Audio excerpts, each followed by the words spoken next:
اللہ تبارک و تعالی نے ہمیں مسلمان پیدا کیا ہے تو ہمارا جو عقیدہ ہمیں سب سے زیادہ مضبوط اور طاقتور بنا دیتا ہے وہ عقیدہ توحید ہے۔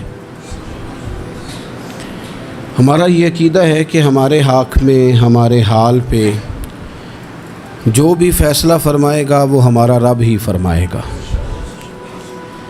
ہمارا یہ نظریہ ہے کہ ہماری زندگی ساری کی ساری ہمارے رب کے دست قدرت میں ہے۔ یہ وہ عقیدہ ہے جو انسان کو بہت ساری پریشانیوں سے، آزمائشوں سے، تکلیفوں سے محفوظ کر لیتا ہے۔ انسان طاقتور ہو جاتا ہے جب وہ سمجھتا ہے کہ سارا کچھ میرے رب کے دست قدرت میں ہے۔ پھر وہ کوئی تخریب نہیں کرتا، کوئی غلط رستہ اختیار نہیں کرتا، کوئی چور دروازہ اختیار نہیں کرتا، بلکہ وہ اپنے رب کی رضا پہ راضی رہنے کا عادی ہو جاتا ہے۔ اب اللہ تبارک و تعالیٰ نے ایک قانون بنایا ہے، اور قانون ہمیں رب کریم نے اس طرح سمجھایا ہے کہ یہ ضروری نہیں ہے کہ جو تم طلب کر رہے ہو یا جو تم چاہ رہے ہو وہی ہو، اور وہ ہو تو وہ تمہارے حق میں بہتر بھی ہو۔ وہ چیز ہے جو انسان کے ذہنی سکون کے لیے، قلبی اطمینان کے لیے، دل کی ڈھارس کے لیے بہت ضروری ہے۔ کوئی ضروری ہے کہ جو ہم چاہ رہے ہوں وہ بالکل ٹھیک ہی ہو اور وہ ہمیں مل ہی جائے؟ یہ کوئی ضروری ہے؟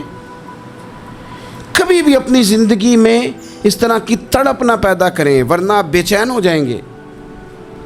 آپ کی زبان پر کئی شکوے آئیں گے، کئی شکایتیں آئیں گی، آپ بہت ساری جگہوں پہ نافرمانی والے جملے بول دیں گے معاذ اللہ۔ بس رب جو فیصلہ کرے اس پہ راضی رہنا سیکھیں۔ میں نے قرآن مجید کی آیت پڑھی ہے سورہ انبیاء میں سے، ذرا دیکھیے میرے رب کریم نے قانون کیا بیان کیا۔ فرما کل نفس ذائقۃ الموت، ہر جان نے موت کا ذائقہ چکھنا ہے۔ یہ پہلے یہ جملہ کہا اور اسی سے ملتا جلتا جملہ آخر میں کہا، اور درمیان میں کیا کہا؟ فرمایا کل نفس ذائقۃ الموت، ہر جان نے موت کا ذائقہ چکھنا ہے۔ وَنَبْلُوكُمْ بِالشَّرِّ وَالْخَيْرِ فِتْنَةً، فرمایا ہم تمہیں آزمائیں گے، بھلائی کے ذریعے بھی اور برائی کے ذریعے بھی ہم تمہیں آزمائیں گے۔ وَإِلَيْنَا تُرْجَعُونَ، اور تمہیں ہماری طرف ہی لوٹ کے آنا ہے۔ پہلے کہا ہر نفس نے موت کا ذائقہ چکھنا ہے، آخر میں فرمایا کہ تم ہماری طرف ہی لوٹ کے آؤ، اور بیچ میں کیا فرمایا؟ وَنَبْلُوكُمْ بِالشَّرِّ وَالْخَيْرِ فِتْنَةً، ہم تمہیں برائی کے ساتھ بھی آزمائیں گے، بھلائی کے ساتھ بھی آزمائیں گے، صحت دے کے بھی آزمائیں گے، بیماری دے کے بھی آزمائیں گے۔ نرا زوالی آزمائش نہیں ہوتا، عروج بھی آزمائش ہوتا ہے۔ نری بھوک کی آزمائش نہیں ہوتی، زیادہ پیسے بھی آزمائش ہوتے ہیں۔ انسان کے لیے صرف اس کا کمزور جسم ہی آزمائش نہیں ہوتا، اس کا طاقتور وجود بھی آزمائش ہوتا ہے۔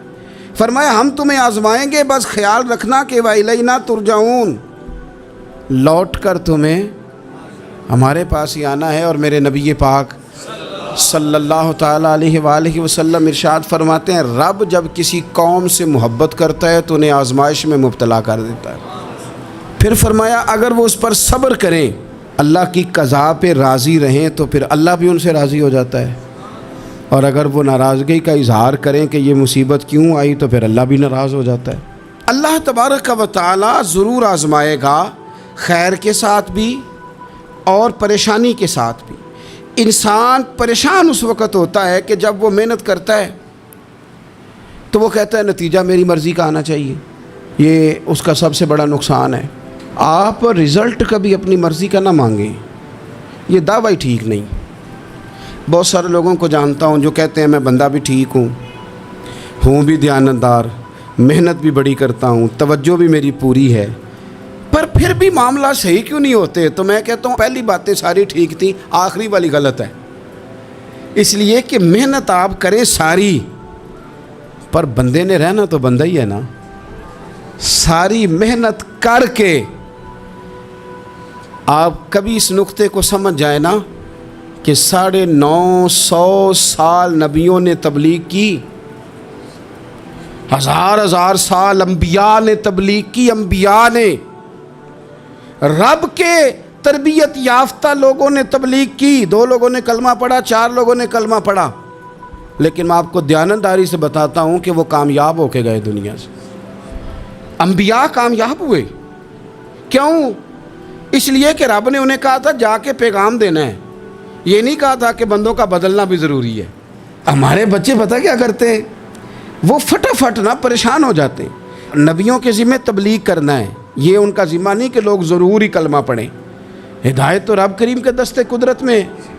انبیاء خلوص سے، للہیت سے جد و جہد کرتے رہے، لیکن انہوں نے یہ نہیں کہا کہ مالک اتنی محنت کی ہے بندے ٹھیک نہیں ہوتے، یہ نہیں کہا انہوں نے، اس لیے کہ جو ان کی ڈیوٹی تھی انہوں نے ڈیوٹی صحیح کی۔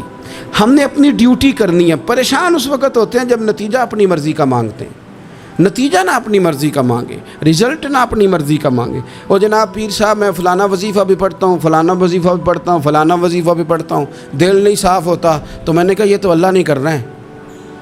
آپ ڈیوٹی کریں، آپ کام کریں جو آپ کے ذمے لگایا گیا ہے، اس میں وہ قضا نہ کریں آپ، باقی اللہ تعالیٰ کرم نوازی فرمائے گا۔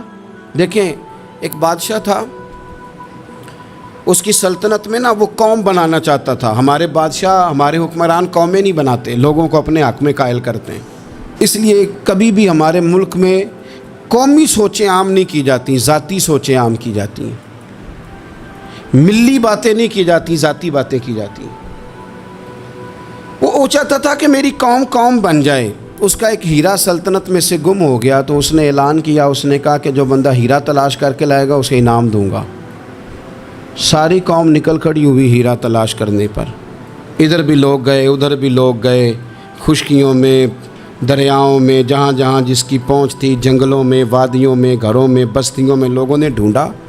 ساری قوم ایک ہیرا تلاش کر رہی ہے۔ بالآخر سب لوگ جمع ہو گئے ایک میدان میں۔ ایک بندہ اوپر چڑھا بادشاہ کے پاس، وہ اونچی جگہ پہ کھڑا تھا، اس نے کہا جناب یہ ہیرا مل گیا ہے۔ اب جب ایک کو ہیرا مل گیا تو باقیوں کے چہرے اتر گئے کہ یہ کامیاب ہوا، ہم ناکام ہوئے۔ بادشاہ چونکہ ان کی تربیت کے لیے یہ کام کر رہا تھا، اس نے کہا تمہارا کیا خیال ہے کہ اس ہیرے کے بغیر میرا گزارا نہیں تھا؟ کہ تمہارا کیا خیال ہے کہ ہیرا میری سلطنت سے نکل گیا تو مجھے زوال آ جائے گا؟ اس نے کہا یہ تو ایک ہیرا ہے۔ اٹھا کے پھینکا، دیوار کے ساتھ لگا، ہیرا ٹوٹ گیا۔ اس نے لوگوں سے کہا تمہارے چہرے اترے ہوئے ہیں، میں تمہیں ایک بات سمجھانا چاہتا ہوں، ہیرا ایک ہی تھا، ایک ہی بندے کو ملنا تھا۔ میں نے انعام کا اعلان تو یہ کیا تھا نا کہ جو ہیرا ڈھونڈ کے لائے گا اسے انعام دوں گا، لیکن اب میں تمہیں بتاتا ہوں کہ میں تم سب کو انعام دوں گا، اس لیے کہ ہیرا ایک تھا، ملنا ایک کو ہی تھا، سب کو مل سکتا نہیں، لیکن انعام اس لیے سب کو دوں گا کہ ہیرا ڈھونڈنے پر انعام نہیں دے رہا، میں کوشش کرنے پہ انعام دے رہا ہوں کہ تم نے کوشش تو کی، تم نکلے تو صحیح، جد و جہد تو کی۔ کچھ لوگ کہتے ہیں کہ ہمیں ہیرا مل بھی جائے، اور خدا کے بندے ہیرا ایک ہے، ہیرا ملنا کمال نہیں، محنت کرنا کمال ہے۔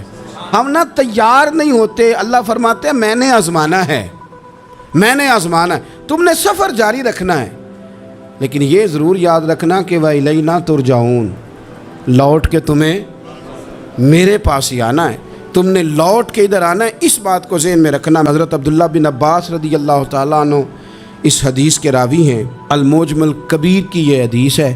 اللہ کے پیارے رسول صلی اللہ تعالیٰ علیہ وسلم ارشاد فرماتے ہیں کہ جس بندے کو 4 چیزیں مل گئی نا، اسے اللہ تعالیٰ نے دنیا اور آخرت کی بھلائیاں عطا فرما دی۔ 4 چیزیں جس شخص کو نصیب ہو گئی۔ یا رسول اللہ کون سی؟ حضور فرماتے ہیں جس کو شکر کرنے والا دل مل گیا، اور کریم محبوب فرماتے ہیں جسے اللہ تعالیٰ کا ذکر کرنے والی زبان مل گئی، اور حضور فرماتے ہیں جسے مصیبت پر صبر کرنے والا بدن مل گیا، اور جسے ایسی بیوی مل گئی جو نہ اس کے مال میں خیانت کرے گی، نہ اس کی عزت میں خیانت کرے گی۔ جسے یہ 4 چیزیں مل گئیں وہ خوش نصیب ہے، دنیا بھی بن گئی، آخرت بھی بن گئی۔ کامیابی صبر آ جانے کا نام ہے، کامیابی شکر حاصل ہو جانے کا نام ہے۔ کامیابی میرے عزیز یاد رکھ لیں کہ انسان اللہ کے ذکر میں لگ جائے تو اس کا نام ہے کامیابی۔ ہم نے کس کو سمجھ لیا؟ اپنی زندگی میں ایک تو محنت کریں، نتیجہ اللہ پہ۔ دوسری بات، امیدیں ذرا چھوٹی وابستہ کریں، لمبی نہ بنائیں۔ ایک ہے منصوبہ سازی کرنا مستقبل کی، وہ غلط نہیں۔ میرے نبی پاک علیہ السلام کا فرمان کاش کبھی ہم سمجھ جائیں۔ حضور نے ایک دن صحابہ سے فرمایا تھا حیا کرو، کہا صحابہ سے، سمجھایا ہمیں، فرمایا حیا کرو۔ یا رسول اللہ کس بات سے؟ فرمایا وہ والا مال کماتے ہو جو کھا ہی نہیں سکتے، اور وہ والے مکانات بناتے ہو جن میں تم رہ ہی نہیں سکتے، اور ان چیزوں کا سوال کرتے ہو جن کی تمہیں ضرورت ہی نہیں۔ اتنے لمبے محلات، اتنا لمبا چوڑا مال، اتنا لمبا چوڑا پیسہ، اتنی لمبی امیدیں، اتنی لمبی داستانیں، انسان کمزور ہو جاتا ہے، ساری زندگی حساب کتاب میں بیت جاتی ہے۔ دیکھیں نا، حضور علیہ السلام نے فرمایا یہ جو غریب لوگ ہیں نا، یہ مالداروں سے 50,000 سال پہلے جنت میں داخل ہو جائیں گے۔ کیوں؟ اس لیے کہ جس کے بیگ زیادہ ہوتے ہیں نا، ایئرپورٹ پہ پھنس جاتا ہے، الجھ جاتا ہے، وہ کبھی ایک آیا، دوسرا نہیں آیا، تیسرا نہیں آیا، چوتھا نہیں آیا۔ اور جو ہینڈ کیری والے ہوتے ہیں نا، 2 جوڑے، وہ تو بس جناب سب سے پہلے وہی نکلتے ہیں، اور ان کی گاڑی بھی کسی رش میں نہیں الجھتی، گھر وقت پہ پہنچ جاتے ہیں، مال تھوڑا تو حساب بھی تھوڑا۔ تو ہم نا لمبی امیدوں کے چکر میں اس لیے پریشان ہے۔ رب کہتا ہے وَإِلَيْنَا تُرْجَعُونَ، تم نے اپنے گھر واپس آنا ہے، تم نے ادھر لوٹنا ہے، تم اتنے لمبے چوڑے معاملات کا شکار نہ ہو جانا۔ تیسری بات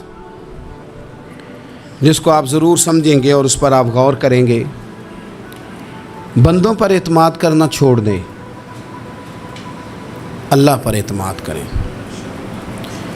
ایک اعتماد ہے اللہ کے نیک بندوں کا، دعاؤں کا اعتماد، نسبتوں کا اعتماد، اس کی بات نہیں کر رہا میں، دنیا داروں، سیٹھوں، نوابوں، جاگیرداروں پر اعتماد کی بات کر رہا ہوں۔ اعتماد خلق چھوڑ دیں، اعتماد خالق کریں۔ بندوں پر بھروسہ نہیں، بھروسہ اللہ کی ذات پر۔ جو بندہ رب کی ذات پر بھروسہ کرتا ہے مضبوط ہو جاتا ہے، طاقتور ہو جاتا ہے، کمزور نہیں پڑتا۔ یہ ضروری نہیں کہ آپ کے دوست مخلص نہیں تھے تو اس لیے آپ کا کام نہیں ہو سکا، یہ ضروری نہیں ہوتا۔ ہو سکتا ہے آپ کے دوست پورے مخلص ہوں، تعاون بھی پورا کرنے کو تیار ہوں، پر رب کریم کا ارادہ قدرتی نہ ہو کہ آپ کا کام ہو۔ کیا کر لیں گے آپ کے احباب، آپ کے دوست کیا کر لیں گے؟ اللہ کا ارادہ قدرتی نہیں۔ شاید اسی لیے کسی درویش نے کہا تھا کہ خوش نصیب وہ ہے جو اپنے نصیب پہ راضی ہے۔ وہ شاید زیادہ نصیب والا ہے جو اپنے نصیب پہ خوش ہو گیا۔ عزیز دوست، چیزوں کو سمجھ لیں اور اچھی طرح سے آپ سمجھ لیں کہ ہو سکتا ہے کہ آپ کے دوست آپ کو پورا کندھا دینا چاہ رہے تھے، وہ تیار تھے، پر اس وقت آپ کا نصیب ہی کچھ اور تھا۔ آپ ان خزانوں پر زیادہ توجہ کریں جو خزانے رب کے پاس ہیں۔ ہمیں اپنے تعلقات پر بڑا بھروسہ ہوتا ہے، ہمیں بڑا پتہ ہوتا ہے اتنے لوگوں سے میرا جرانہ ہے، فلانے سے میرے دوستی ہے، اور بھئی یہ سارے کام تب ہوں گے جب رب چاہے گا۔ بہترین ڈاکٹر کے پاس جا کے دوا کھا لے میرے عزیز، شفا تبھی ہوگی جب میرا اللہ چاہے گا۔ سارے ٹیسٹ کر لیے ہیں ڈاکٹر نے مریض کے، ساری رپورٹیں آ گئی ہیں، ہر چیز ٹھیک ہے، لیکن نہ وہ کھا پاتا ہے، نہ وہ سو پاتا ہے، نہ وہ چل پاتا ہے، نہ وہ ہنس پاتا ہے۔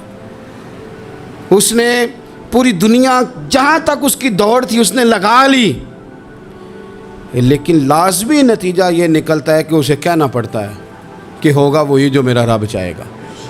اس لیے جو خزانے میری جیب میں، آپ کی جیب میں ہیں، جو تعلقات ہمارے ہیں، ان تعلقات پر بھروسہ نہ کرو، بلکہ وہ خزانے جو اللہ کے پاس ہیں ان پر بھروسہ کریں، آپ مضبوط ہو جائیں گے۔ داتا گنج بخش علی اجویری قربان جائیں، گنج بخش فیض عالم مظہر نور نا کی سارا پیر کامل اور کامل آرا رہنما۔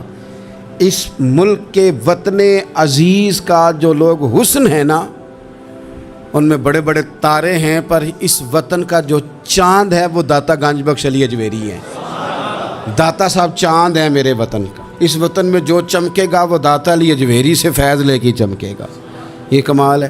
وہ کہتے ہیں کہ علاقے میں قحط پڑ گیا تھا، گندم کا ایک دانہ لوگوں کو میسر نہیں تھا، بارش نہیں ہوئی، سالوں بیت گئے، لوگ بڑے پریشان تھے، بڑی آزمائش میں تھے۔ ہر بندہ تکلیف میں تھا. بازار میں لوگ آتے تھے تو سہمے سہمے سے، ڈرے ڈرے سے، پریشان سے. قحط ہے، آزمائش ہے، مجبوری ہے، جانور بھوکوں مر رہے ہیں. اللہ تبارک و تعالیٰ کی طرف سے لوگوں پر ایک آزمائش ہے، لوگ صبر کر رہے ہیں. کہتے ایک غلام بازار آیا تھالا لے کے کچھ خریدنے. آیا بھی تو اٹکیلیاں کرتا، اور چیزیں خریدی تو ہنستے ہوئے، اور جانے لگا تو مسکراتے ہوئے. پریشانیوں میں، دکھوں میں کو بندہ اگر اس طرح ہنسے تو بعضوں کا طبیعت چڑ جاتی ہے کہ یار ہم پریشان ہیں، تجھے کس بات کی خوشیاں چڑھی ہوئی ہیں. کہتے ہیں لوگوں نے بازو تھام کے غصے سے کہا تو اتنا خوش کیوں ہے جب سارا شہر پریشان ہے، سارا ملک آزمائش میں ہے، تو اتنا کیوں ہنس رہا ہے. کہنے لگا تم ہوگے پریشان. میں جس کا غلام ہوں نا، میرا جو آقا ہے، اس نے اپنے برتن بڑے پہلے گندم سے بھر لیے تھے. میرے آقا کے بڑولے بھرے ہوئے ہیں، لہذا میں کسی پریشانی میں نہیں ہوں، خوش ہوں. داتا علی حجویری رحمۃ اللہ علیہ کمال کر گئے، سید حجویر مخدوم امم. داتا صاحب فرماتے ہیں اگر تیرا اور میرا رب کے خزانوں پر اتنا بھی یقین ہو جائے نا جتنا اس غلام کا اپنے آقا کے خزانے پہ ہے، تو پھر ہم ہر وقت رو کے نہ دکھائیں، پھر ہر وقت ہم غربتوں کے رونے نہ روئیں، پھر ہر وقت ہم یہ مایوسیوں کی کہانیاں نہ سنائیں. لوگ اگر کہیں کہ بڑے دکھ ہیں، بڑی آزمائش ہے، بڑی پریشانی ہے، دنیا بڑی تکلیف میں، بیماریاں آ گئیں، آفتیں آ گئیں، تو بندہ مومن ہنس کے کہتا ہے تم پریشان ہوگے، ہم تو جس رب کے ماننے والے ہیں اس کے خزانے بھرے ہوئے ہیں. اور ہمارا رب عطا کرتا ہے تو پھر اپنے کرم سے اس طرح عطا کرتا ہے کہ وَيَرْزُقْهُ مِنْ حَيْثُ لَا يَحْتَسِبُ. وہ کہتے ہیں میں اتنا دوں گا اور وہاں سے دوں گا کہ تجھے خبر بھی نہیں ہوگی، میں تجھے وہاں سے دوں گا کہ تو نے کبھی سوچا بھی نہیں ہوگا. آپ اگر چاہتے ہیں کہ زندگی سکون میں آ جائے، سکون میں، تو لوگوں کی جیبوں پہ نظر چھوڑ دیں، رب کے خزانوں پہ نگاہ جمائیں. اتنا نوازتا ہے، اتنا نوازتا ہے، اتنا نوازتا ہے کہ انسان حیران ہو جاتا ہے کہ مجھے اتنا بھی مل سکتا ہے. ایک بات یہ میرے عزیز کہ اپنی زندگی میں نا دعووں سے بچیں، دعووں سے بچیں. لفظوں اور عمل اور اٹھنے بیٹھنے، اس میں کسی بھی قسم کے تکبر سے اپنے آپ کو بچائیں. بندہ ہی اچھا لگتا ہے. وہ اگر دعووں پہ اتر آتا ہے نا، کہانیوں پہ اتر آتا ہے، اور داستان سرائی پہ اتر آتا ہے، اور وہ لوگوں کو آئینے دکھانے شروع کر دیتا ہے، اور اسے تقوی کا ہیضہ ہو جاتا ہے، نیکی کا بخار چڑھ جاتا ہے، تو پھر بھی وہ پریشان ہو جاتا ہے. اس لیے کہ جب انسان پرہیزگاری کی اینک لگا لے تو اسے باقی سارے لوگ گناہگار نظر آتے ہیں. آپ اگر سکھی رہنا چاہتے ہیں نا تو عاجزی اختیار کریں. کیوں کہ جب آپ عاجزی اختیار کریں گے تو آپ کو اللہ کی مخلوق اچھی لگنے لگ جائے گی. کیوں کہ آپ اپنے سے بھی کسی کو بہتر سمجھتے ہیں. جب تک آپ میں تکبر ہے، میں نے دیکھا ہے کہ لوگ تکبر کا شکار ہو جاتے ہیں، کسی کو جھوٹا، کسی کو بددیانت، کسی کو فراڈیا، کسی کو دھوکے باز، کسی کو ڈاکو، کسی کو چور، کسی کو غدار، کسی کو فلانا، کسی کو فلانا. اصل بات کیا ہے؟ اصل بات یہ ہے کہ اس شخص کے دماغ کے اندر تکبر کا سودا سما گیا، یہ کسی چکر میں پڑ گیا ہے، اس کو ہیضہ ہو گیا ہے پرہیزگاری کا. یہ سمجھنے لگے کہ جو میں سوچتا ہوں وہ صرف وہی ٹھیک ہے. تیرا یہ دعویٰ ہے کہ ساری مخلوق ٹھیک نہیں، اور میرا رب فرماتا ہے لَقَدْ خَلَقْنَا الْإِنسَانَ فِي أَحْسَنِ تَقْوِيمٍ. میں نے مخلوق بنائی بڑی سونی ہے. ہم نا جب یہاں آ جاتے ہیں نا، یہاں ایک شخص تھا جس کا نام تھا بلعم بن باورہ. یہ بڑا مستجاب الدعوات تھا، جو دعا مانگتا تھا اللہ قبول فرما لیتا. پرہیزگار تھا، اسم اعظم اللہ نے اسے عطا کر دیا. حضرت موسیٰ علیہ السلام کے دور میں حضرت موسیٰ علیہ السلام نے جب اپنی قوم کو لے کے جبارین کے خلاف جہاد شروع کیا، نکلے تو اس طرف آنا تھا جس طرف یہ رہتا تھا. لوگ سارے اکٹھے ہو کے اس کے پاس آئے، آ کے کہنے لگے حضرت موسیٰ علیہ السلام آ رہے ہیں اپنی قوم کو لے کے حملہ کرنے کے لیے، تو دعا کر دے، معاذ اللہ نبی کے خلاف دعا کر دے، تو بد دعا کر دے تاکہ وہ آ نہ سکیں، تیری دعائیں قبول ہوتی ہیں. پہلے تو کہنے لگا کہ کتنے بدبخت ہو، مجھے نبی کے خلاف بات کرنے اور دعا کرنے کا کہہ رہے ہو، معاذ اللہ، بدبخت ہو، دوڑ جاؤ۔ لیکن اللہ سے یہ توفیق مانگے کہ وہ انسان کا شعور سلامت رکھے، شعور سلامت۔ حضرت سلطان باؤ رحمۃ اللہ علیہ نے اپنے دور میں کہا تھا کہ ایمان سلامت ہر کوئی مانگدا ہے، عشق سلامت کوئی، وہ تو انہوں نے کہا تھا نا۔ اور آج کیا حال ہے کہ مال سلامت ہر کوئی مانگدا ہے، تو ایمان سلامت کوئی، اب کہاں ایمان سے، اب تو مال سلامت مانگتے ہیں الا ماشاء اللہ۔ تو انہوں نے کہا تھا کہ ہمارے دور میں سارے ایمان کی سلامتی مانگتے ہیں اور میں عشق کی مانگتا ہوں۔ اور میں لوگوں کو کیا کہوں، میں تو یہی کہہ سکتا ہوں حضرت سلطان صاحب سے معافی لے کے کہ حضور ہن تے مال سلامت ہر کوئی منگدا ہے تے ایمان سلامت کوئی۔ اب تو یہ حال ہو گیا۔ او بلم بن باورا غلط فہمی ہو گئی، پہلے تو لوگوں کو اس نے ڈانٹ دیا، لیکن جب لوگ دوبارہ آئے نا تو تحفے طائف لے کے آئے، لالچ میں آ گیا، پاگل ہو گیا، بیوقوف ہو گیا۔ ہیرس ہوس یہ کہیں کا نہیں چھوڑتا انسان کو۔ لوگ نیک لوگوں سے بھی دینداری کا رشتہ نہیں بناتے، دنیا داری کا بنا لیتے۔ وہاں سے بھی مال ڈھونڈتے ہیں جہاں آ کے انہیں دنیا بھول جانی چاہیے تھی۔ مال آیا، دولت لے کے آئے لوگ، انہوں نے تحفے طائف دیے، وہ کہنے لگا ٹھیک ہے، پہلے ڈانٹ رہا تھا کہ نبی کے خلاف میں بد دعا کروں اور اب تیار ہو گیا، معاذ اللہ۔ گدھے پہ بیٹھ کے یا گدی پہ بیٹھ کے جا رہا ہے کہ پہاڑ پہ چڑھ کے حضرت موسیٰ علیہ السلام اور ان کی قوم کے خلاف معاذ اللہ بد دعا کرتا ہوں، تو رستے میں جاتے ہوئے نا گدی نے منہ پھیر کے کہا کہ باز آ جا۔ گدی کہنے لگی تو مجھے آگے بھیجتا اور فرشتے مجھے پیچھے بھیجتے، باز آ جا۔ بڑے لوگ کانوں میں اذانیں پڑھتے ہیں کہ سیانا ہو جا، سیانا ہو جا، لیکن جب کسی پر بدبختی غالب آتی ہے تو پھر وہ سمجھدار ہونے کو تیار نہیں ہو۔ اللہ تعالیٰ اپنی خفیہ تدبیر سے ہمیں محفوظ فرمائے۔ اللہ تعالیٰ ہمارے حق میں جب بھی فیصلہ کرے تو رحمت والا کرے، کرم والا کرے، آسانی والا کرے۔